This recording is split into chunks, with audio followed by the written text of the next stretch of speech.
What's up, ladies and gents? Welcome back to the channel. My name is Francisco. Welcome to Stream Gear Talk. So what you're looking at right now is the OBSBot Tiny 2 Lite. All right, this is a $180 webcam, really cool webcam. I did a review for it and a comparison with the next camera that you're about to see, which is the Elgato Facecam Mark II.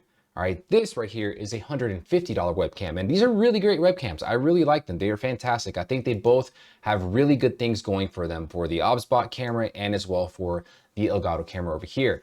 But there's one, not necessarily a flaw, but there's one backdraw when it comes to using either one of these two webcams, and that is that, with the exception of the OBSBot one possibly, but still, you'll see what I mean here in just a second, that they're stuck, they're tethered to your computer. If you hook them up with a USB cable, you have to use a USB cable for the Facecam Mark II. You don't have much of an option there, so that camera is stuck to your setup or whatever it is that you're recording, right? But then comes in the camera I'm actually here to talk to you about, and that is going to be the Aicoco On Air. All right, so this camera was sent to me by Aicoco for the purposes of this review, completely free, no shipping, no payment, nothing at all. They just sent me this package that includes the camera, and I'll kind of walk you through everything else that I got over here with that. But the really cool and interesting thing about this camera versus this camera versus this camera is the fact that I can take this camera with me and grab it nicely and neatly, and boom, as you can see right here, I'm right here. I can take this camera with me on the go.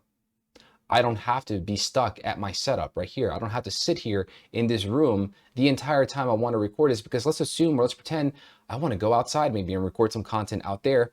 I can bring this with me. And the reason I'm able to do that is because, well, this camera allows you to do onboard recording directly onto the webcam itself by slotting a micro SD card into the micro SD slot that comes included onto the device itself.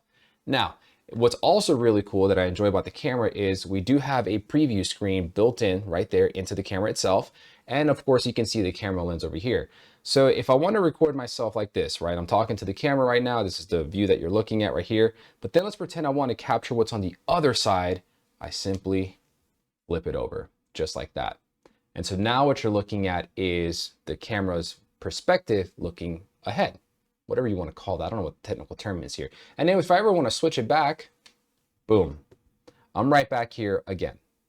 And by the way, what you've been listening to this whole time is the Wireless Me system by Rode, the lav system, wireless system, you know what it is, right? That gets connected directly into the Aicoco camera thanks to its 3.5mm port right here on this side on the bottom half of the camera. Let me stop myself right now. Okay, I'm going to save you the 15 minutes that this review was originally going to be and just cut right down to the chase right now, okay? I let that portion of the review go on just so you could kind of see the image qualities and the differences between the three cameras, the Elgato Facecam Mark II, the OBSBot Tiny 2 Lite, and the Aicoco On Air. But let me walk you through my review process and not just like the process of how I determine whether something's good or not, but more so and more specifically the operational process, the execution. I get a product, I test it out, sometimes for a couple days, sometimes for a week, sometimes for 2 weeks, depending on how much is involved in the product itself. And then I film the review, oftentimes in segments, right? I have intro, middle, blah, blah, blah, okay? Usually every single key point I'm trying to hit is its own separately recorded segment.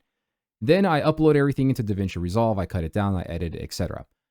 When I was editing this video, I noticed two incredibly big problems with this camera. Okay, number one, the image that you see here in the preview screen versus the image that you get when you upload your footage into your PC to edit tell two completely different stories, and it is unacceptably bad.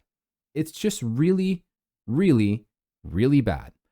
I tried setting it all to automatic ISO, automatic white balance, automatic shutter speed.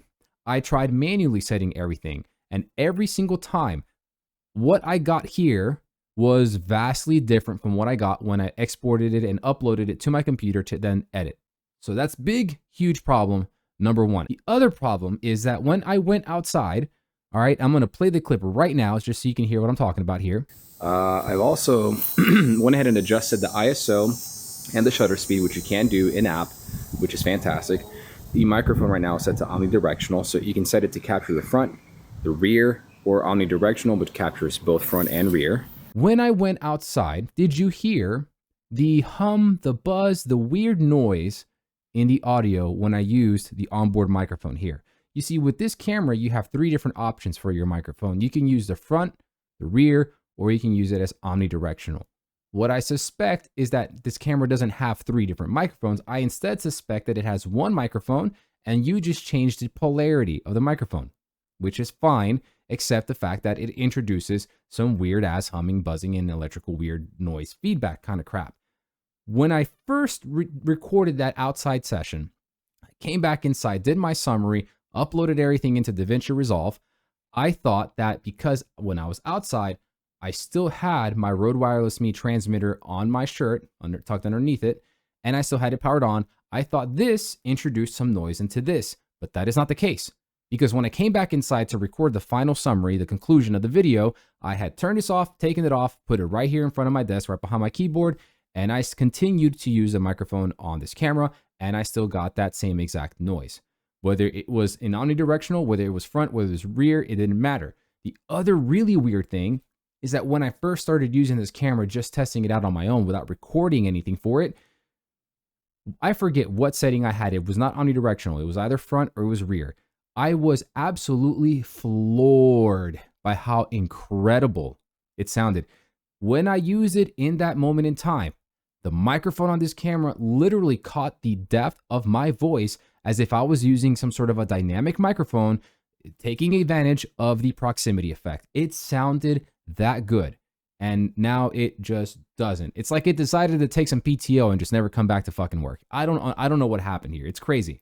But I'm going to save you the 15 minutes of the original review. Look, in idea and in concept, this is a really solid idea. The fact that you have a relatively small form factor camera that you can then take the camera lens and spin it around so you can capture the front, spin it right back so you can capture yourself is fantastic. All right. It's very seamless. It's very quick. It's very easy, and it feels nice and sturdy. All right. We have a preview window. This is really cool. I really, really like this inclusion. This is a touch screen. There's a few things you can change up and touch on as you're recording. Some of the functions do not work while you are recording, so you have to stop recording to change a couple of different things, and that's okay. All right. On this side right here, there is a 3.5 millimeter port. This is where I connected my Rode Wireless Me system, okay, which is fantastic. I think any camera that does this kind of functionality should have the option of using an external microphone. On this side over here, we have a USB-C port, which allows you to connect it to your computer so you can A, use it as a wired webcam, and B, transfer all your footage from this camera to your computer. If I were to remove the battery, you're gonna have a micro SD slot right here underneath the battery housing, and that allows you to record your footage straight to the camera itself. And of course, you've got the battery, which has exceptional life, okay? It has a lot of good things going for it, but unfortunately, the 2 most important things it needed to execute on, it absolutely fails on. Bad image quality and some sort of an issue with your microphone that will render anything you capture absolutely useless unless you use an external microphone. So with all that being said, Aicoco, I appreciate you. I apologize that it took me so long to review this. I have been immensely busy, both with my career job and also I'm back in school pursuing my master's degree. It has been absolutely crazy for the last month and a half. It took me a while, but I also was able to take a while in using this device. And honestly, in its current state, I do not recommend this to anybody. If you're able to fix the image quality and you're able to fix the issue with the microphone, and I don't even know if those things are possible, but if it's possible and you do that, you have a great device on hand. But for more than double the cost of a $150 Elgato Facecam Mark II, you don't have equally good image quality, and your microphone just renders all footage absolutely unusable. Absolutely not. I can't recommend this. So this is now 8 minutes, probably another 1 or 2 minutes of the previous footage. So I just kind of got you back like 5 minutes back of your time.